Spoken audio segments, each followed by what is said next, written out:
Cuando nos exponemos a sonidos muy intensos, nuestros oídos pueden dañarse y en consecuencia se produce una hipoacusia. Pero nuestro oído tiene varios mecanismos para protegerse frente a sonidos intensos. Lo que vamos a ver en este momento es uno de los mecanismos de protección que involucra las estructuras del oído medio. En nuestro oído medio tenemos tres huesecillos que son el martillo, el yunque y el estribo, que están sostenidos en su posición mediante ligamentos y músculos. Los dos músculos son el músculo del martillo y el músculo del estribo. El músculo del martillo se llama también músculo tensor del tímpano y el músculo del estribo se llama también estapedio. Cuando estos músculos se contraen, que generalmente ocurre frente a sonidos intensos, limitan la movilidad de la cadena osicular porque aumentan la rigidez. Y esa rigidez limita la transmisión de sonidos hacia el oído interno, particularmente la transmisión de sonidos graves. Si uno hiciera un corte del hueso temporal para ver las estructuras del oído medio, se encontraría con un preparado de este tipo, donde lo que tenemos aquí es la membrana timpánica y aquí tenemos la ventana oval, de modo que este sector es externo y este es interno. Y lo que puede verse aquí es el estribo con su platina y justo el lugar donde se articula con el yunque. Este es el mango del martillo que está anclado a la membrana timpánica y esta estructura que se ve aquí es el músculo del estribo con su tendón, de modo que este sitio es posterior y este es anterior. La contracción del músculo del estribo lleva al estribo hacia atrás, de modo que queda basculando en la ventana oval, de este modo, como se ve aquí. Esto representa entonces la platina del estribo en la ventana oval, este es el ligamento anular, y aquí tenemos el músculo del estribo. Cuando este músculo se contrae, hace girar al estribo hacia atrás. De modo que ahora este ligamento queda estirado y toda la cadena osicular queda más rígida y no tiene la misma movilidad. Y eso limita la transmisión de sonidos hacia el oído interno. Cuando uno mira el músculo del martillo está insertado en el mango del martillo y se introduce a través del orificio de la trompa de Eustaquio. La contracción de este músculo lleva a la membrana timpánica hacia adelante y adentro. De modo que la modificación que produce el músculo del estribo y el músculo del martillo sobre la cadena osicular, en ambos casos aumenta la rigidez, pero traccionándola hacia sitios opuestos. La contracción de los músculos del oído medio involucra una vía neural que se denomina vía de reflejo acústico. Cuando la información de la onda sonora llega hasta el oído interno, ya sea por la vía aérea o por la vía ósea, se produce la estimulación de las células ciliadas del órgano de Corti. Y esas células ciliadas estimulan a las neuronas de ganglio de Corti, cuyas prolongaciones centrales, todos esos axones, llegan a través del octavo par hasta los núcleos cocleares. De los núcleos cocleares la información llega hasta el complejo de la oliva superior de ambos lados. Tanto los núcleos cocleares como el complejo de la oliva superior envían axones hacia el núcleo del séptimo par, y ese núcleo del séptimo par, o núcleo del facial, es el que provoca la contracción del músculo del estribo. Además de los núcleos cocleares y del complejo de la oliva superior, llega también axones al núcleo del trigémino, al núcleo del quinto par. Y el núcleo del trigémino, a través del nervio trigémino, inerva al músculo del martillo o tensor del tímpano y provoca su contracción. Los axones que salen de los núcleos cocleares y llegan hasta el séptimo par, hasta el núcleo del séptimo par, provienen principalmente del núcleo coclear posteroventral y del núcleo coclear dorsal, mientras que los axones que llegan hasta el núcleo del trigémino provienen principalmente del núcleo coclear anteroventral. En el caso del ser humano, la estimulación sonora de alta intensidad en la cóclea provoca la contracción del músculo del estribo. Prácticamente la contracción del músculo del martillo no ocurre en el ser humano, aunque sí ocurre en el resto de las especies de mamíferos. Como puede verse, la vía es bastante compleja y ni siquiera están colocadas todas las conexiones aquí. Principalmente, por ejemplo, porque los núcleos cocleares envían conexiones cruzadas a los núcleos del séptimo y del quinto par del lado contrario. Pero para simplificar el esquema, y aún respetando la funcionalidad del reflejo, vamos a representar la vía de esta manera. ¿Sí? De modo que los núcleos cocleares estimulan tanto al complejo de oliva superior como al núcleo del séptimo par del mismo lado y del lado contrario. Recordemos, como les dije recién, que el núcleo del quinto par en realidad no está involucrado en la vía del reflejo acústico, sino que la contracción de los músculos dada por sonido de alta intensidad involucra fundamentalmente al músculo del estribo y el músculo del martillo prácticamente no se contrae por ese mecanismo, pero el músculo del martillo se contrae debido principalmente a estimulaciones que no son auditivas, por ejemplo, por toques de la cara o durante la masticación, durante la deglución. De modo que lo que vamos a analizar es la conexión de los núcleos cocleares con el complejo de oliva superior y el núcleo del séptimo par de ambos lados, y desde allí la conexión a través del nervio facial hacia el músculo del estribo.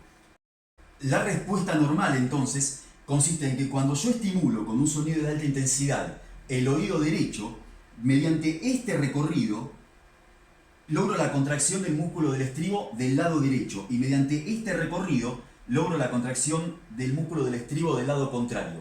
Cuando uno analiza esto clínicamente, lo que hace es indicar dónde está registrando la contracción del músculo del oído medio. De modo que cuando yo digo reflejo estapedial del lado derecho, lo que estoy haciendo es registrar la contracción del músculo del estribo del lado derecho. Y esto se puede hacer por estimulación del oído derecho, lo que se llama ipsilateral, o estimulando el oído izquierdo, lo que se llama reflejo contralateral. De modo que cuando yo digo que tengo reflejo en el oído derecho, reflejo estapedial en el oído derecho por estimulación ipsilateral, lo que estoy haciendo es estimular en el mismo lado. Y si tengo registro en el oído derecho por estimulación contralateral, lo que estoy haciendo es estimular en el lado contrario, en el oído izquierdo, y sigo este recorrido. Esto significa que cuando yo estoy diciendo que mido el reflejo estapedial del oído derecho o del oído izquierdo, lo que estoy diciendo es dónde lo estoy registrando. Mientras que si digo ipsilateral o contralateral, lo que estoy diciendo es por dónde envío el estímulo. Entonces, la idea es que cuando yo tengo una respuesta positiva en el oído derecho por estimulación ipsilateral, lo que estoy diciendo es que estoy estimulando en el oído derecho y estoy registrando en el oído derecho. Eso involucra entonces todo este recorrido. Y lo que puedo estar seguro es de que si yo obtengo respuesta con esa estimulación, toda esta parte está bien. Si estudio el reflejo en el oído izquierdo por estimulación ipsilateral, de lo que puedo estar seguro es de que este recorrido está bien. Si analizo la estimulación, el reflejo en el oído derecho por estimulación contralateral, yo estoy registrando en el oído derecho y estimulando en el lado contrario, en el oído izquierdo. De modo que eso involucra este recorrido. Y puedo saber que si se produce la respuesta, todas las estructuras de ese recorrido están bien. Y lo mismo con la estimulación contralateral para producir reflejo en el oído izquierdo. Si el reflejo se produce en el oído izquierdo por estimulación contralateral, yo estoy estimulando en el oído derecho. De modo que todas las estructuras de este recorrido están bien. Lo que vamos a hacer a continuación es analizar algunos casos donde aparezca alguna alteración. Hay que tener en cuenta que vamos a estudiar solamente la parte neural y vamos a dejar los cambios que pueden ocurrir por hipoacusias que sean de causa conductiva. Solo nos vamos a ocupar de la parte neural, o sea, del circuito. En el primer caso, lo que tenemos es una respuesta en el oído derecho, tanto cuando estimulo en forma ipsilateral como contralateral.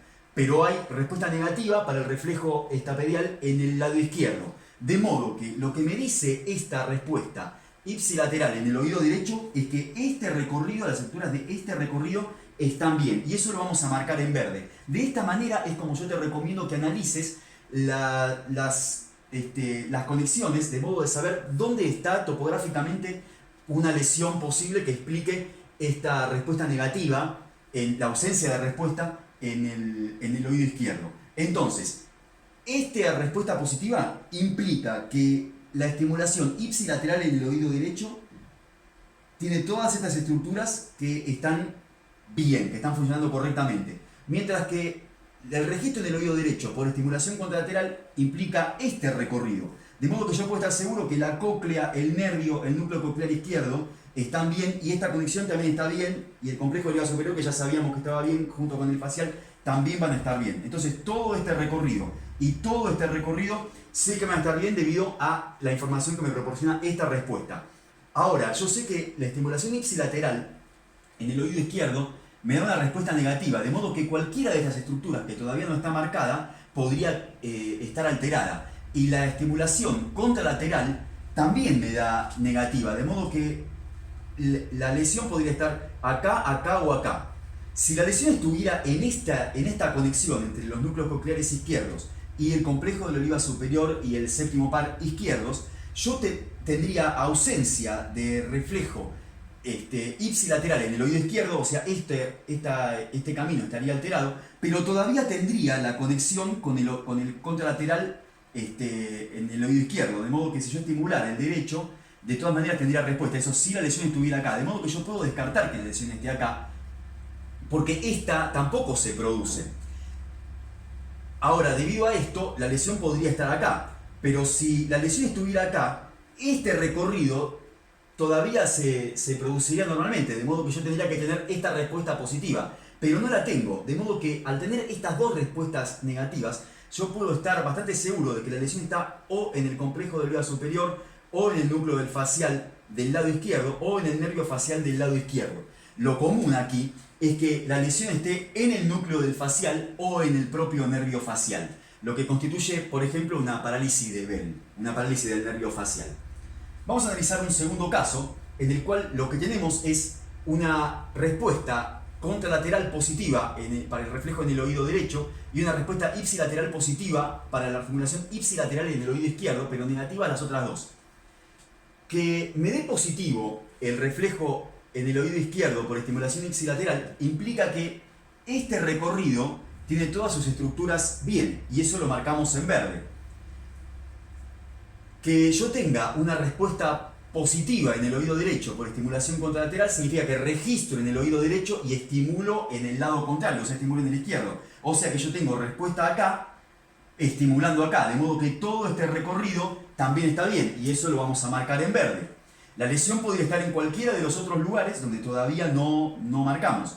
Si la lesión estuviera en esta conexión entre los núcleos cocleares derechos y el complejo del oliva superior y el séptimo par derechos, yo tendría que tener respuesta ausente para la estimulación ipsilateral en el oído derecho, pero todavía tendría que tener presente para la contralateral en el izquierdo. Y la contralateral en el izquierdo está ausente. De modo que yo puedo saber que el lugar de lesión no es este.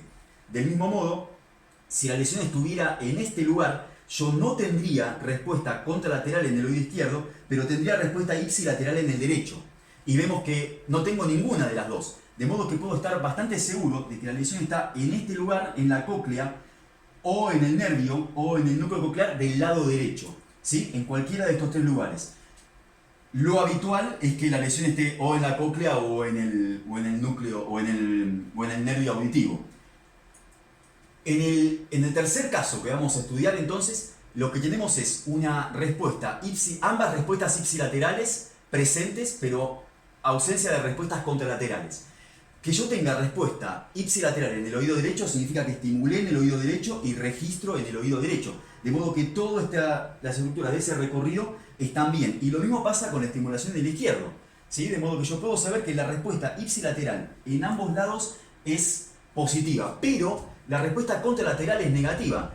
Y la única parte del circuito que puede explicar estas dos respuestas negativas es que en la decusación o el entrecruzamiento entre los núcleos cocleares hacia el complejo de oliva superior de cada lado contrario esté alterada. De esta manera uno puede establecer fácilmente el diagnóstico topográfico en el caso de que existan lesiones neurales. Las lesiones, las alteraciones del reflejo estapedial que están provocadas por hipoacusias que son de índole conductiva, las vamos a ver más adelante.